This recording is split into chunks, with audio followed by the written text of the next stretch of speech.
پچھلے کا کیا معاملہ ہے، سب بھول گئے ایک اللہ کے خوف میں۔ 10 سال کی سزا کو انہوں نے قبول کر لی۔ 10 سال جو ہے باغ کی رہنمائی کرتے رہے، نگرانی کرتے رہے، رکھوالی کرتے رہے۔ جب عرصہ مکمل ہو گیا تو یہ بزرگ جو مالک تھے انہوں نے کہا کہ ابو صالح ایک سیب توڑ کر لاؤ، کھا کر تو میں دیکھتا ہوں کہ تم نے 10 سال کی کیا محنت کی ہے، کیسے جو ہے نگرانی کی ہے، اس کی فصل پر تمہاری کیا محنت اور توجہ ہوئی ہے۔ ایک سیب لا کر دی، انہوں نے کھانا شروع کیا، کھا کر کہا کہ 10 سال تم نے محنت کی اس باغ کے اوپر، 10 سال تم نے نگرانی کی اس باغ کے اوپر، تمہیں آج تک پتہ نہیں چلا کہ سیب میٹھا بھی ہوتا ہے کہ پھیکا ہوتا ہے۔ تم نے تو بہت پھیکا سا سیب لا کر دیا، تر و تازہ، لذیذ، لذت والا، مزیدار، رس والا سیب تو ہونا چاہیے۔ 10 سال تک تمہیں اس کا بھی علم نہیں ہوا، کبھی کبھار کھا کر تو دیکھ لیا ہوتا کہ سیب کس کوالٹی کا ہوتا ہے۔ تو انہوں نے فرمایا کہ جناب محترم، آدھا سیب کھانے کی بدولت اس کی سزا میں 10 سال تک جو ہے ادا کر رہا ہوں۔ میں نے سیب کو ہاتھ تک نہیں لگایا، اگر کھا لیتا تو پتہ نہیں کہ پھر اور کتنا بڑا گناہ ہوتا اور کتنی سزا مجھے کاٹنی پڑتی۔ یعنی اس سے معلوم ہوا کہ 10 سال بھی انہوں نے اس کی رہنمائی اور اس کی نگرانی کی، باغ کی رکھوالی کی، سیب کو کھا کر نہیں دیکھا، ہاتھ تک لگائی، کیونکہ اجازت وہ نہیں تھی نا مالک۔ یہ چیز کیا تھی؟ یہ اللہ کا خوف ان کے دل کے اندر تھا، تقویٰ ان کے دل کے اندر تھا۔ پوری زندگی ان کا اوڑھنا اور بچھونا، ان کے اخلاق، ساری زندگی تقوی پر مشتمل تھی۔ اب پوچھیں کہ حضرت ایک سزا تو پوری ہو گئی، شرط، اب دوسری کیا ہے بتا دو۔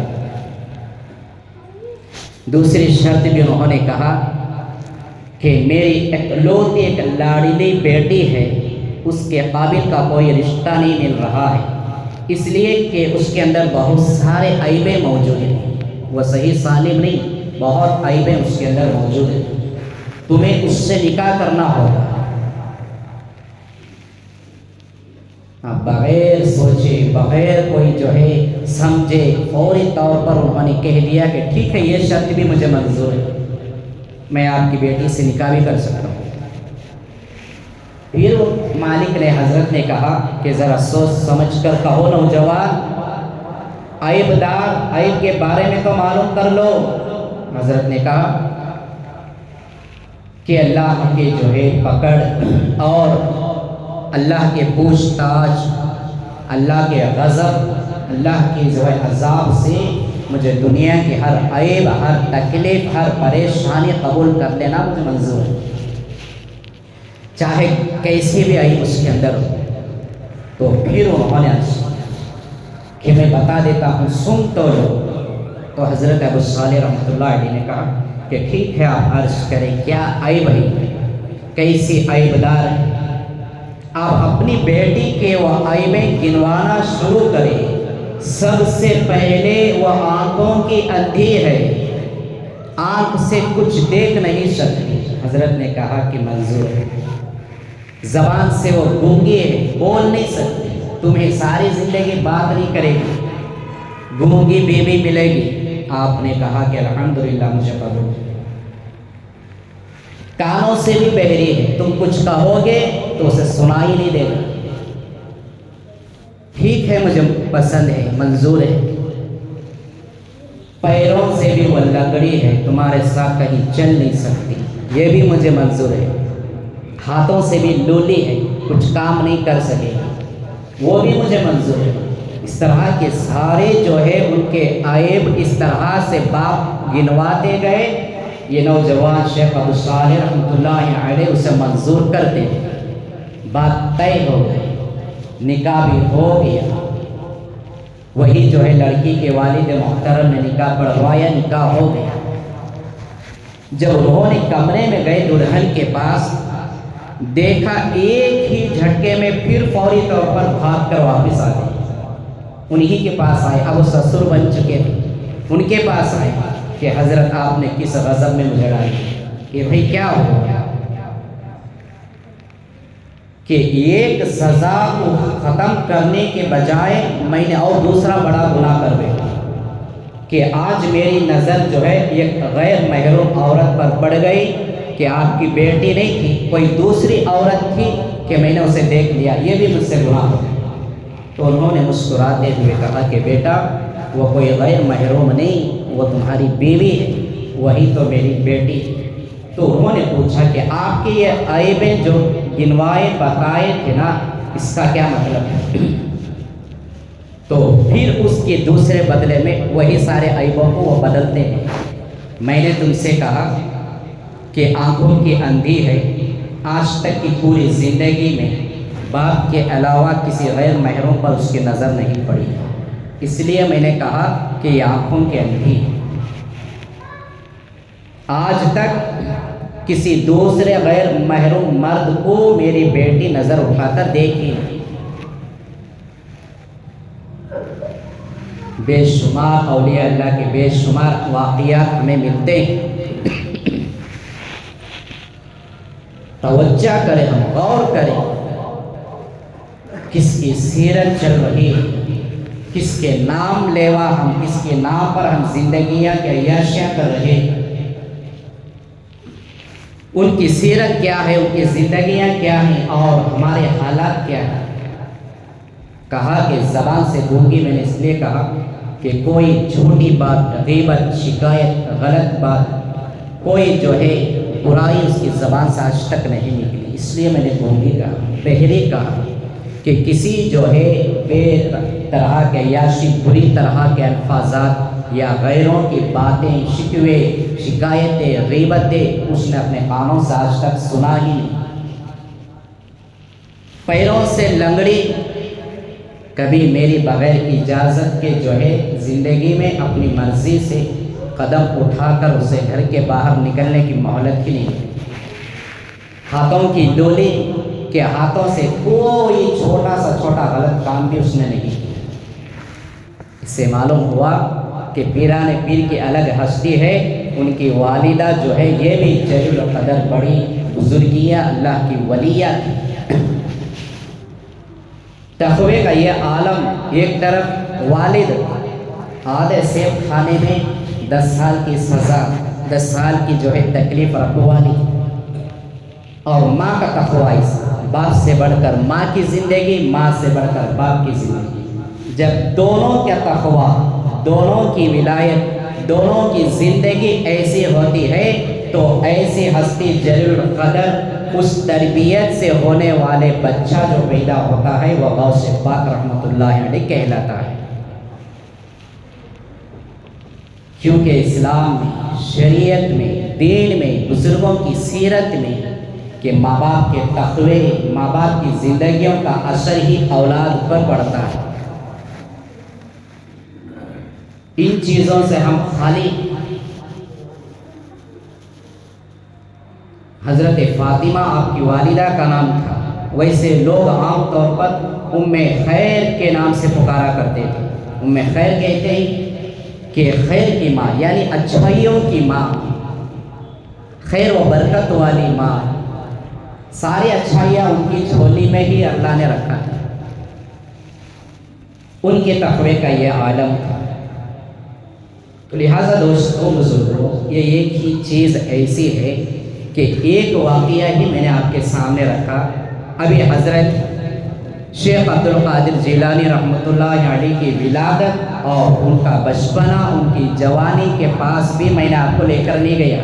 ان کے والدین کی حالات زندگی کا ایک واقعہ یہ ہے، تقوی کی بنا پر یہ ایک ولی ایسے نہیں گزرے جنہیں ہمیں جانتے بھی نہیں، جن کا ہمیں نام پتہ بھی نہیں، جن کے زندگیوں کا سیرت کا ہمیں علم ہی نہیں، ایسے بہت سارے ہزاروں کے اللہ کے ولی گزرے۔ حضرت مظفر حسین کاندھلوی رحمۃ اللہ علیہ یہ بھی اللہ کے ولی بزرگ تھے۔